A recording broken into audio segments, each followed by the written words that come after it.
كيمس كهر والله أد بحال ذي ولدت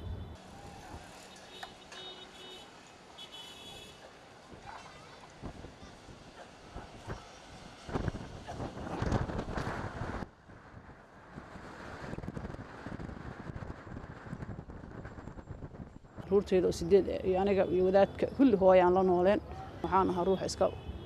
waxbaaga muddo waxba aan haysanin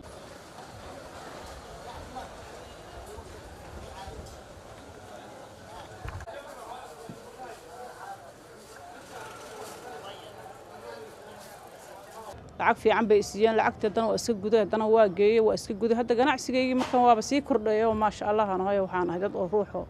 ganacsigiisa kordhaya shirkadda Kims maxay hada kor noo qaaday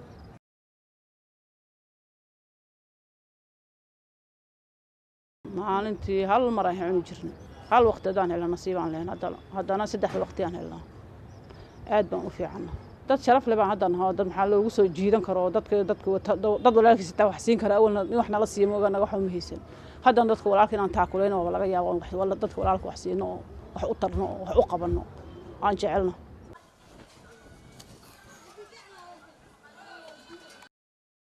ilmahayga waxbarashadooda aad ay u liidatay hadda laakiin ma sha Allah waa fiicana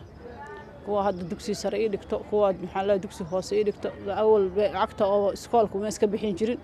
hadda waxaan awoodaa in lacagta iskoolka iska baxino oo alxamdulillah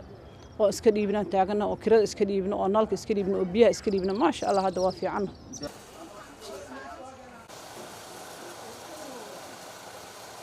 gabar maxay walaashay maalgeliyay aniga aan shaqo geliyay aniga maxay shaqadii marka aniga aan qabsaday oo ku noolaaday gabar walaashay ayaan iska sabciyaal iska helan keenay waa ku manaafacaday hadda ma sha Allah waan fiicana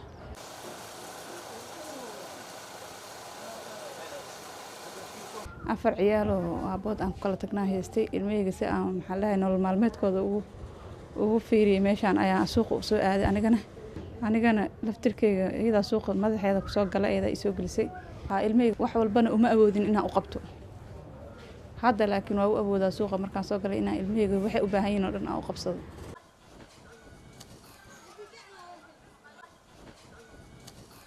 aad iyo aad iyadana horumarkeyga u jeceshahay ana aan u jeclahay sidoo kale meel aniga u madax banaanahay oo sidaan oo kale anigana ka ganacsado waa rajeynaa hadduu ilaahay dhaho ya hay-adda Kims intay waxba isiin ka hor waxba ma haysan hay-addaas hay-ad fiican waa hay-addaas waxba ila qabatay khayr Allah siiyo wax fiican bay ila qabatay